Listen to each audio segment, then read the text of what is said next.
Hi, everyone. Welcome. And thank you for swinging by and hanging out with us at Love is the Wisdom Behind Awakening discussion 39.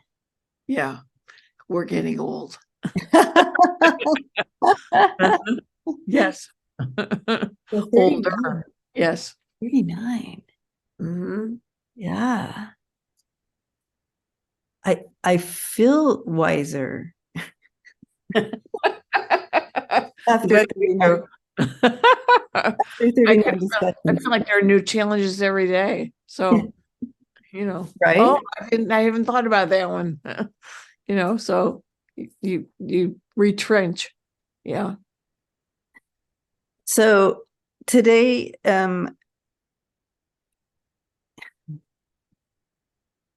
I was going to say I want to discuss, and I'm not sure I want to. So that was the wrong wording. We will be discussing this, though.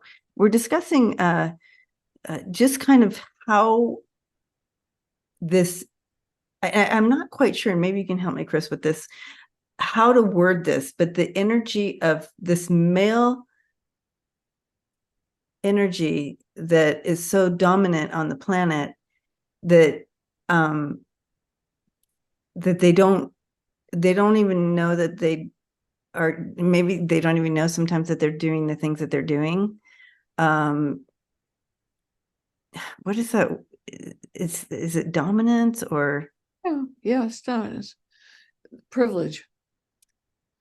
privilege? That Yeah. could be it. It's So it's within their male privilege, yeah. how the female, Hmm. how the we've had to kind of maneuver ourselves and protect ourselves and hide ourselves or however within that privilege. That's a good way to put it. So that's what we're discussing. Well, there have been moments in history when they've been called to task. Whether it was women who wrote fictional books in the 19th century and earlier about how men waged war and how the women would withhold everything from them until they stopped warring. So it's like they belong to a club that just keeps reinforcing itself, that it's okay to wage war, to fight, to shoot people. Yes. What? Yes. They belong to this club Mhm. that Mhm. continues to feed each other that it's okay That's right. and that it's normal. They've Well, that's they've where the privilege. normalized their behavior that's horrible. And we're going to talk about the behaviors I'm talking about because I'm not talking about massive, like in your face behaviors. The underlining behaviors that is part of the system, is Yeah. part of the system that is keeping us entrapped. It's this so-called club, what the Barbie movie made visible by talking about patriarchy. They Mm, gestured in that direction, but that they can get away with it. They can, and we're living in that moment when people who are really powerful thought they could get away with it, and they right. aren't getting away with it. So these are the moments. There have been many moments. The Me Too movement was one of those moments where men were held accountable. Black Lives Matter was another moment where men were held accountable. Feminism, clearly, 19th century activism. At every stage, it's been different kinds of things that have cropped up and become big enough to cross the threshold into, you can't do that anymore. So there's things that they can't do anymore, but there are still pretty powerful things that they can do and they will do. Mm-hmm. And they've gone underground with, you know. So sex trafficking, the brothel issue that came up, all of that is underground. And the Mm-hmm. people who are charged with enforcing the law Mm-hmm. are also participating. So, they're getting away with a lot of stuff. And I think that's the moment that we've come into existence for, to watch and to witness and to react to these these moments where we're tipping, the tipping point's happening in a lot of places. So And I do feel there's been some shifts, absolutely. And all these are important big events to help shift this to bring everything out from underneath the carpet. I've never understood the part about men being drawn sexually to children. I've never I don't get it. I just don't get it. I don't understand it at all. Right. And It's pervasive. but and I brought this up a little bit before when we were discussing about what we were going to discuss, but and I feel like many of the family here watching will also relate to this. But I mean, I remember my earliest memories as a child being aware of being looked at, and not in a good way by men. Walking into a restaurant or going to anywhere, and I wanting to be in close by, and hide. I was very aware of the leering. I didn't have the words then, but it didn't feel good. It didn't feel good, and I didn't understand it. And as I grew, of course, it continued, and I began to understand what it meant more and more when they would look at you or say things to you. And then, the even, walking to the bus stop and cars driving by and whistling and making you feel uncomfortable. And it's an entrapment. It entrapped me within me, right? And wanting to hide more and more. People talk about the level of anxiety people have. Women in anxiety and depression and living in fear and like that. Well, look what we've had to live through. And it's a PTSD to this, right? And so and I'm just talking about a little piece of it, where just the looks or people saying words to you as a child, and it doesn't make sense. And I remember even walking into restaurants when my daughter was little, or being out and about places, and men looking at her in that way, and it's just like, that is weird. Like, what? That is wrong. Like, but they're in that club that they think it's okay, this privilege that you're talking about.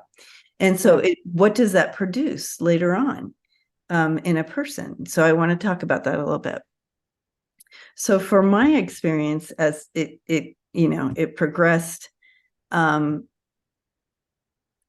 would be literally, I would be in a 7-Eleven, which is like a convenience store, like a Circle K, or one of those little convenience store places. I know that they're different everywhere, so it's hard just to put but a little, you can get gas there and you can go in and get snacks or whatever. But being in a convenience store like that, and a group of guys coming up to me, and I was just like, this doesn't feel, I intuitively knew this was not good. And I told my friends, I'm gonna go in the car. And so I went in the car and ducked down and hid. I went into the car. I never even got my snacks. I just left the store, went in the car, and laid down and hid. And they all came out, and we got in the car and drove off, and they're like, why are you hiding? I said, those guys in there, they something's not right. They started following us. And so then we, totally zoomed off and rode away, and I kept hiding. But things like that, where does that privilege come from? Where you think, and the amount of times where I'm driving and they have to drive up next to you and shout their things and like that. I mean, I literally put on a ring, like a wedding ring look, on my hand, but by the time I was like 17 years old, because I couldn't, it was too much. It was too much to be constantly hiding from this. And it wasn't like coming from a place of love from these people. I'm telling you, it's slimy and coming from that place of privilege and power. Where does anybody feel that they have a right to do that? You know, walking down and a group of guys whistling at you on the street, it doesn't feel good. And the media didn't help either, you know, with the commercials, and they had women walking down the street and men whistling, and they're all laughing and thinking it didn't help with the narrative. That's right.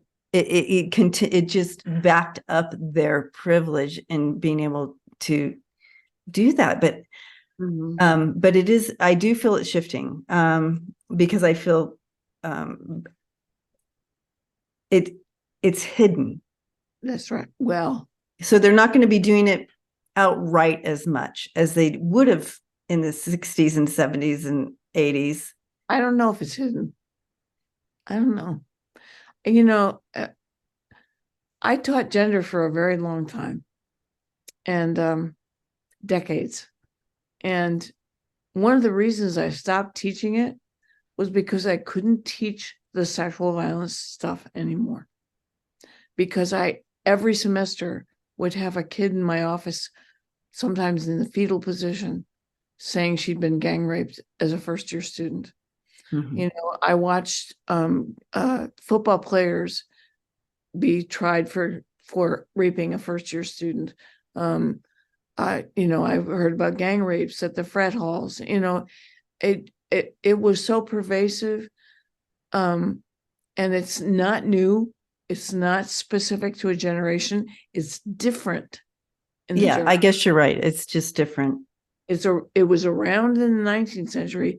It was around differently than it was in the 20th century. In the 21st century, it's much different.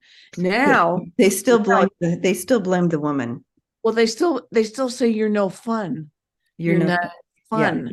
What's the matter with you? He's just hitting on you. He's just doing what comes naturally. Yeah. What are you, gay? You know, it's the classic response. It's much more in your face stuff, even though there's more permission for men to be nice, sweet, gentle, you know, loving women. Even though there's more permission for that, there's still a fair amount of aggressive activity. And well, yeah, I mean, I can't tell you, like, you going out with your friends or whatever, you can't even go out with your friends, and if you turn someone down, you become the bitch. And it's just like you can't, so then you're watching your words and you're trying to be all like, oh, okay, well, I think that's really cool, but thank you, I have to go. And you have to create some lie to get out of things, and it's just not right.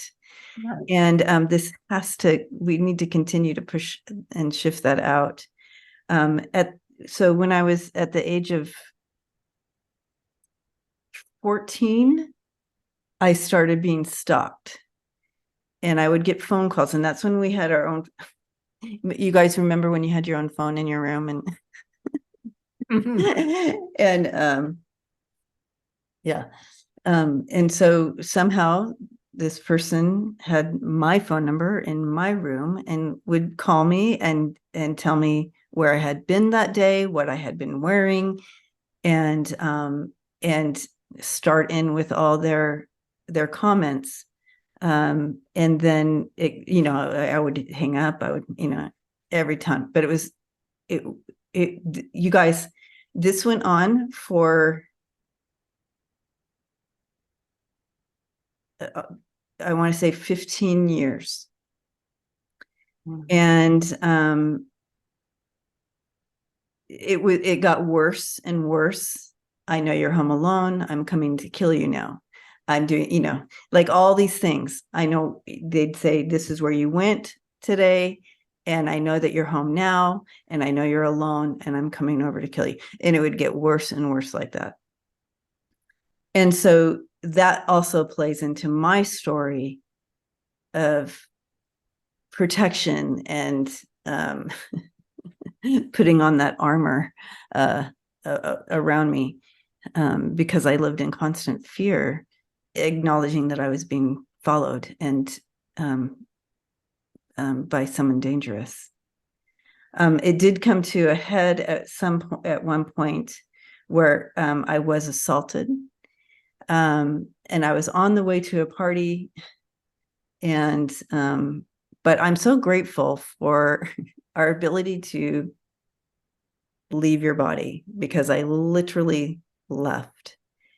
And when I came to, I was climbing into my car, but I couldn't drive the car. I was so shaken. Like I drove a stick. So you have to, maneuver and I was like, I'm having a really hard time.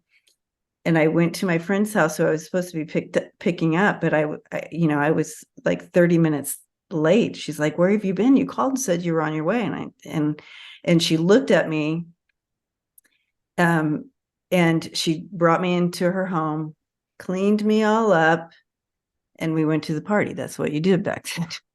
You know what I mean? Like, so nothing ever talked about, nothing ever, you just kind of go on with life. So this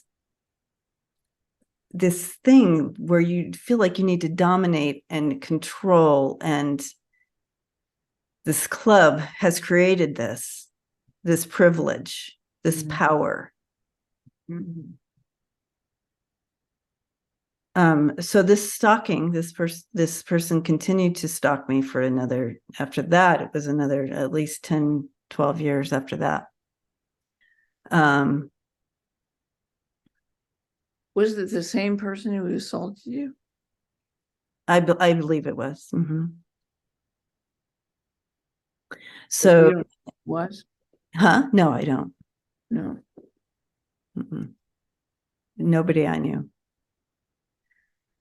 Anyway, so this mentality of this control and power that they feel that they can have over you, and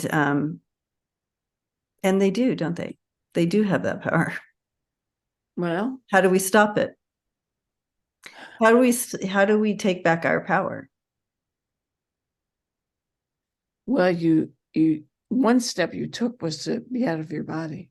Well, yes, but thank God we can do that.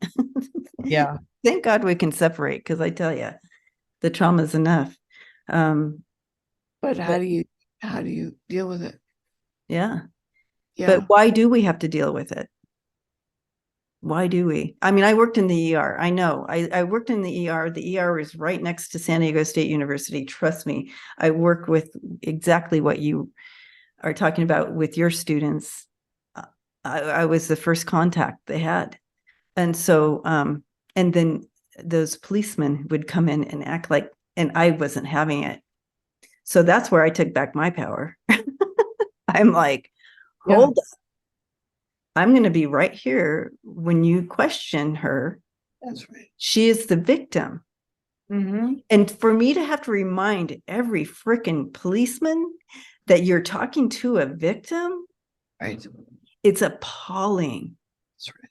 It's appalling. So they continue to keep that energy in this thing going, with perpetuating it. They keep perpetuating it even in that system. These are big systems that need to be broken down.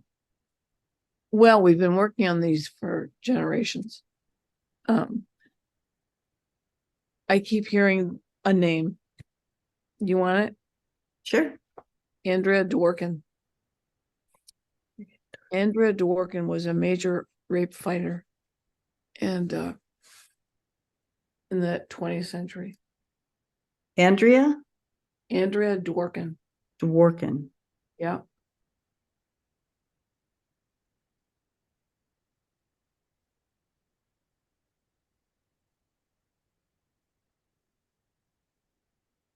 She's tough.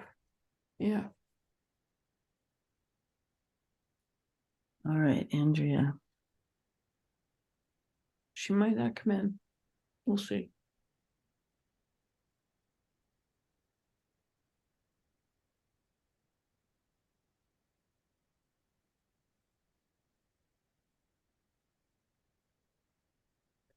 Um, I feel like she's coming in. The first sense was the feeling of like, had this rage. Yep, that's exactly. Yes. Yeah. Okay. Yes. Yeah. Yeah, it Mm, just, yes. the ability for um, men, it starts when they're boy, and it starts when they're young, and this is when you really need to get in there and Mm, teach. And yeah. but she's saying this fog of mentality and perspective really needs to be blown out, like Mhm. blown out, because um Mm, the seed of perception is here. The seed is here, and then it just keeps growing. And so how do you fight that growth? It's like ivy. It never it just keeps growing. You know what I mean? Just giving Ivy a bad name. I know, poor ivy. And here to Ivy, yes. But ivy, it just it grows in, doesn't stop. Um, but yes, how do we do that, Andrea? Well, okay, so this awareness is helping. This bringing things out into the open is helping. This speaking truth to what is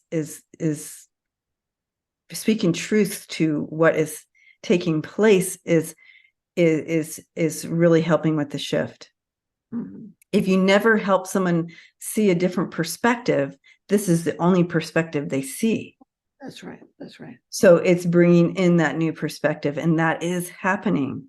And the more people who tell their stories, or the more people who bring it to the light of and bring it into awareness, this is wrong when you look at a child in the way that you are.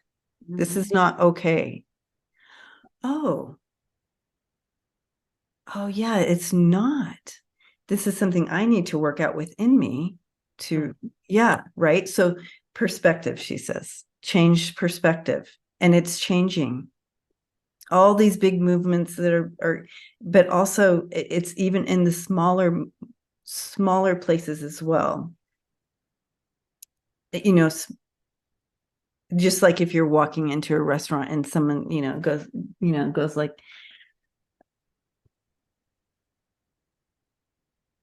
you Yeah. know, calling it out. Yeah. Though continue to do that, to change perspective. Yes. Um, she's her energy is big and raging against the injustices done to women, and then the further injustice Mhm. on placing the blame on women. That Mhm. narrative must change, because that is just part of the privilege of men Yeah. and keeping their club going, Mhm.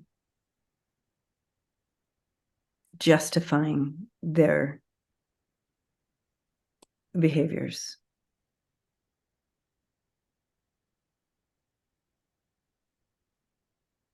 So she says, the most grievous thing that you can do to a human is take away their freedom. And that this is a form Mhm. of taking away women's freedom.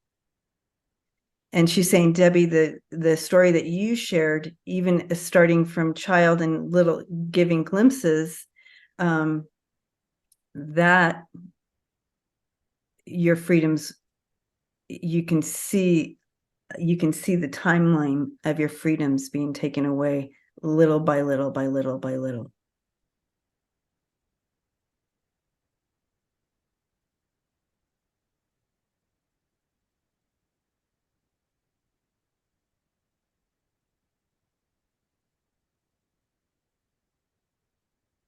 Do you have any questions for her? Oh my God.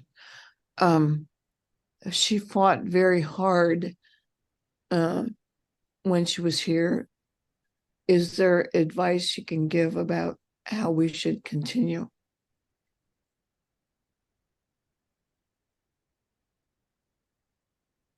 We cannot be silent. Do not be silent. Call it out when you see it.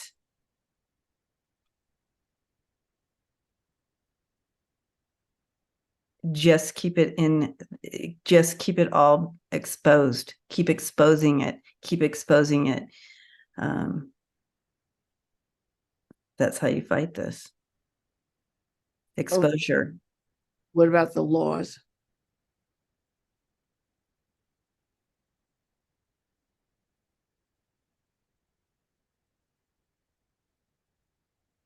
Um, well, she's saying that the Supreme Court justices, there needs to be a change, a change of guard. And once that happens, you're going to start seeing some of this be able to change at that level. And when you see that it changes at that level, it's going to trickle down to the to elsewhere. And she's showing there's some specific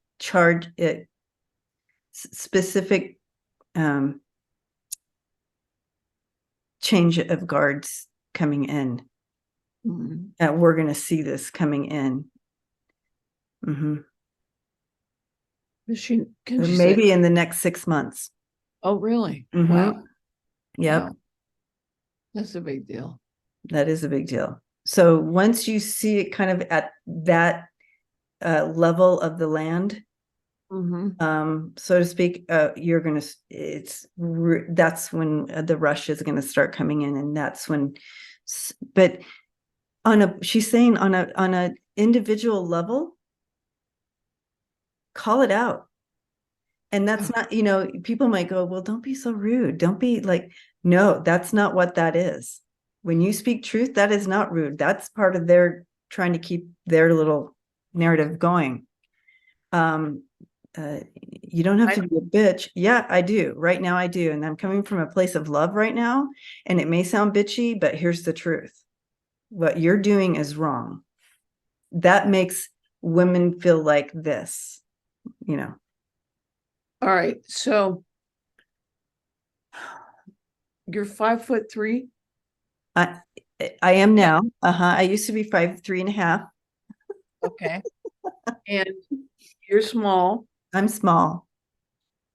and um you've had bad experiences. Mm-hmm. So does she have any good advice for people who are like you, who've had these really bad experiences, how they can fight and be safe? Okay. Okay. She goes straight to my throat chakra. Yeah. Take back your voice. Take back your voice. And you are not lacking. You are not broken. Know that you are a beautiful warrior. Mm-hmm. You are not stained. You are not all these negatives. It looks like she's taking us into all these negative, like the negative things that you may pull in um, uh, because of what's been done to you, or even if you haven't had um, like, you know, on a scale of things, if you haven't had like this much, but if you're a woman, you've experienced something. If you're female, you've experienced some level of it. It's this spectrum of this, right? You're on this spectrum.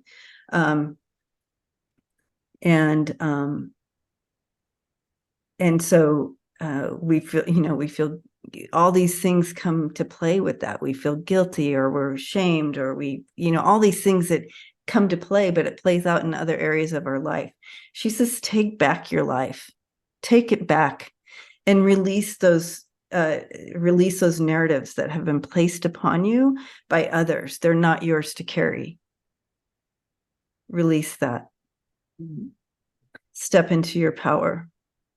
Step into your beautiful selves. Honor that part of you. Honor all parts of you. So, Okay.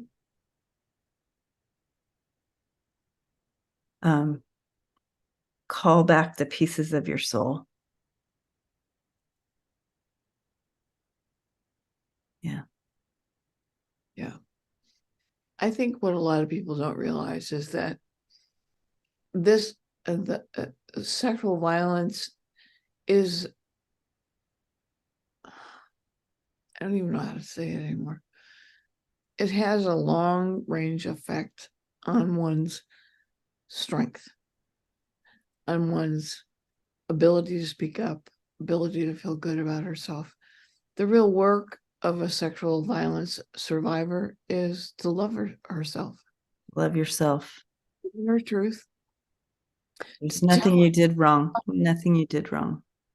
I'm being guided to put in your journals a list of all the times you've been assaulted, all the times you've been picked on, all the times you've been harassed, all the times you've been treated in a sexist way.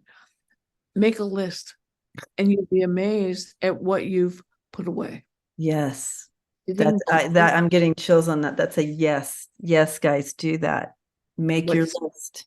What's sitting below the surface. I'll give you a metaphor. It's not a pretty metaphor.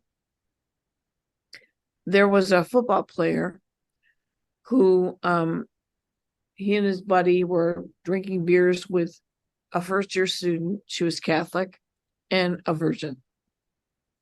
And they gave her beers to drink until she was not sober. And he took her back to her residence hall and he raped her in her residence hall. And the woman next door to her heard her crying and came to try and help. And he was asleep. He was big. He was a football player. He was asleep on her, so she couldn't move. When he woke up, he raped her again. And he said, "That was really nice. Can I see you again?" So he had no idea. And they only suspended him for 5 games. He was never convicted of rape. She left school. She never came back. She was devastated. I don't know whatever happened to her. I went to the trials when he was up for trial. They had hired the best lawyers around to get him off. And the case was one where they said she'd been drinking and she was underage, so it was her fault, right? Yeah, that's the thing. Andrea would say that about the work that she did on sexual violence, that there are all sorts of excuses made for why men do the things they do, which are women's fault. So we've all had these experiences. Why men do what they do. It's our fault. Yep. It's always your fault. It's mom's fault that boys have been raised wrong, and it's women's fault that men are sexually violent. Yes. Because they wear the wrong clothes and they say the wrong things and they need to be trained, that if only. I mean, Gloria Naylor wrote Women of Brewster Place, and one of the most disturbing parts of the book is where she writes about how this man who's a janitor is a really good guy and he's really sweet and he befriends this woman who's a lesbian, and in the end he goes crazy and he rapes her. I met her and I said to her, "Why did you have him rape her?" And she never answered me. She's since passed, so we won't know. But but the reality is that in the story I just told is the story of all women. Mhm. that the guy doesn't know he's done anything wrong. He thinks he's privileged enough. He gets off. It gets reinforced by the culture at large. She gets devastated and she's internalized it and she's left school. And God, I hope she's found her way through it. But, that's the metaphor. And it's over and over and Over and over. one friend of mine in the 80s, when I was in graduate school, said to me she was gang raped by 7 guys walking across one of the campuses, and she never told anybody. Right. Never said a word to anybody. 7 men, never told anybody, and she was the only woman walking with them, and it's just there. And of course, we read about it every day about the story of the women in India. You and I both reacted to Mhm. about the horrible story there, and the same thing is happening in Hamas is doing the same thing with the hostages, Mhm. and it just and the wars in Africa, the same stories everywhere that women are free game. Ukraine, same thing. So it's really pervasive and it needs a very loud movement, Yeah, which it is really does. why I think Andrea Dworkin can help us Yeah. because she was full of rage when the Oh, first she's word that full. you said, Yes, that is yeah, true. That is she true. would wear overalls so she wouldn't be sexualized. Yeah. And she was passionate and she was outspoken and she was frequently written off because she was so outspoken. I had a student who would do a presentation one time after Andrea had passed, and she said she really hated men. And I stopped her dead in her tracks. I said, no, you may not misrepresent her. You may not do it. And that's when I knew I gotta stop. I've got to stop now. And I'm too saturated. So, but the truth of the matter is she was very smart, she was very committed, and she was very enraged. And she knew that women weren't allowed rage. Women are always supposed to be the ones to apologize. I'm sorry, did I tempt you too much? Sorry. That sort of stuff. I'm sorry. All I'm you're trying to sorry. do is I'm help sorry. me. Yeah. Yeah. Yeah. Yeah. So the message from her that would be helpful would be how women can learn to love themselves Yeah. after they've been victimized. Right. Yeah.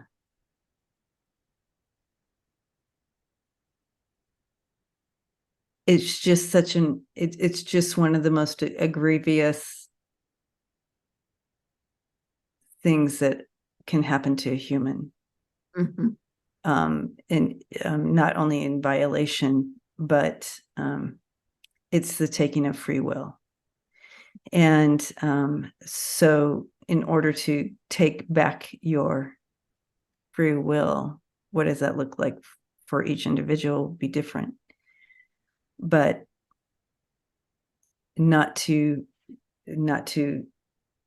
continue to give out your power to others that continue to hurt you with it. Not to um, your your perpetrator. Don't keep handing them the power of hate or anger or fear, even, or every time it's just your inner that energy is giving them more and more power and taking it from you. It's like she's showing me a vampire. So the Oh, vampire, takes your free will, mhm, and continues to come back just a little, taking, I know this is a total metaphor, but it's the best I can, mhm, what she's showing. She's like trying to get me to say the words, but that life force will continue to take that life force from you if you just don't hand over your blood anymore to don't hand over your life force to anybody. You are not broken. right. This, yes, it's part of your story now, but it's not your whole story. And that's from me. That is what I'm saying.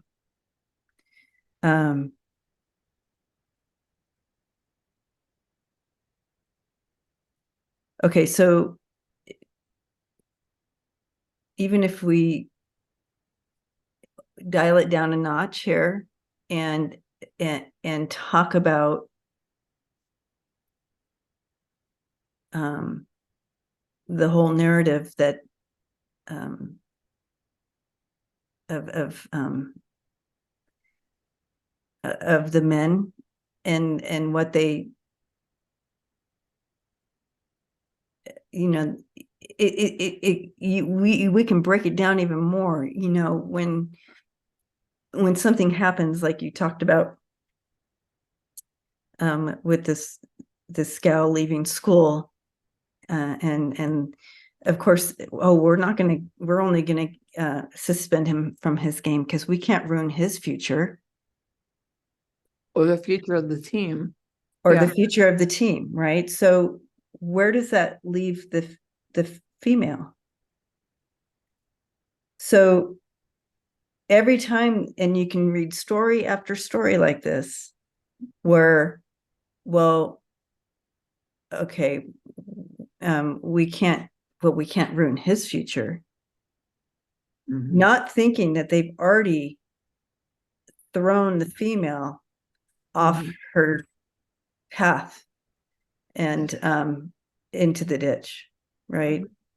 They don't not recognize. So that needs to be shifted as well, where we are seen as equals in a situation. And not, but this isn't even in, we're not even talking that the female is not even close to being an equal in this situation, because not only is she not even thought of or worried about her future, she's forgotten. Right. That's right. There's no one there helping her out. Right. We were trained not to say anything. That girl who didn't say anything about her situation. And that's the same with me. Like you just didn't say anything. You didn't talk about it. I just happened to be going to my friend's house who happened to see what, she could see what happened. And she took me in, but it would have been a situation where you just don't talk. We learn not to talk. And if you do talk, it's your fault. What were you doing? Call the police. Yeah. Call the police, and they treat you like a perpetrator instead of a victim. Yeah. Yeah. The system is broken and we have to change it. And we just need to be verbal. We just need to bring these stories out, continue to talk. And like she was saying, and bring truth to all this narrative that's wrong. I don't have another perspective. I don't know the word here. And Andrea would know about this. Years ago, decades ago, at the height of the women's movement, we would have consciousness raising groups.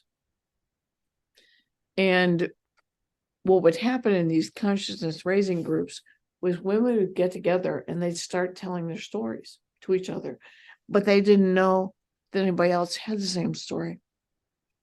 So domestic violence became an issue during that period because nobody knew it was happening. Marital rape became an issue because nobody knew it was happening. And it wasn't until consciousness raising groups that these women started learning that it's not just happening to me, it's happening to everybody. Oh my God, it happened to you too. And suddenly, rape crisis centers are born, domestic violence centers, shelters are born. Women start doing a whole lot of stuff. We need to do that again. That's why I came with the idea of writing down all of your incidents. Yes. And sharing them with your closest friends, family members, or anyone who wants to also share the same lists. This is not a list of shame, you guys. This is not shameful. This is their shame, not yours. Raising consciousness. We're raising consciousness. Women. Yes. Yeah. It needs to happen again, continually. It's been happening for a long, long time. I mean, Matilda doesn't Gage in 1872, I think it was 1872, she wrote Woman, Church, and State about how Catholic priests were using the parishioners' daughters as concubines. And she was almost arrested and put in prison for that book. And of course, what we found in recent years is a whole lot of priests are assaulting children. Mhm. And so, it's not a secret anymore. It's out there. But we got a lot of work to do. Yeah, we do. Let's get to work. So, we have to open the perception they only perceive this much. We have to open it up. Got to open up the perception so they can see more. I hope you enjoyed this fiery conversation, everybody. Are you apologizing? No, I didn't apologize, didn't I? Did I? No. I do hope that it has stirred up in you. Please reach out if you need to. This could have been triggering for some, but our hopes for you is that you are empowered through what we talked about today. This is not about pulling you back into shame or fear or trigger you in any way. It's to empower you and pull you back fully into yourself and empower you to speak out and break the chains of fear, anxiety, depression, and all those things that chain on to us women. And they're like, oh no, here, just take some more of this to help you with your anxiety and all these things. Oh, let's just look at, let's break what's causing it, right? Yeah. So our hope for you is healing and empowerment. Take back your voice. Loving yourself. Loving yourself. Not blaming the victim. No, don't blame yourself. Yeah. We're our own worst enemy. So in that case, really, you're the first person that can love you the best. And all right, on that note, Chrys, thank you for today. Thank you. And thank you for bringing Andrea. Yeah, Andrea, thank you for coming in. And that rage, woo, that'll give you some oomph. No, don't be afraid of rage. No, nope, don't be afraid of it. Use it. Yeah. Use it. All right, guys, we love you. Please make those lists that Chrys is talking about. And we will read every comment that comes in. We love you. And yeah. Chrys, thank you. Love you too.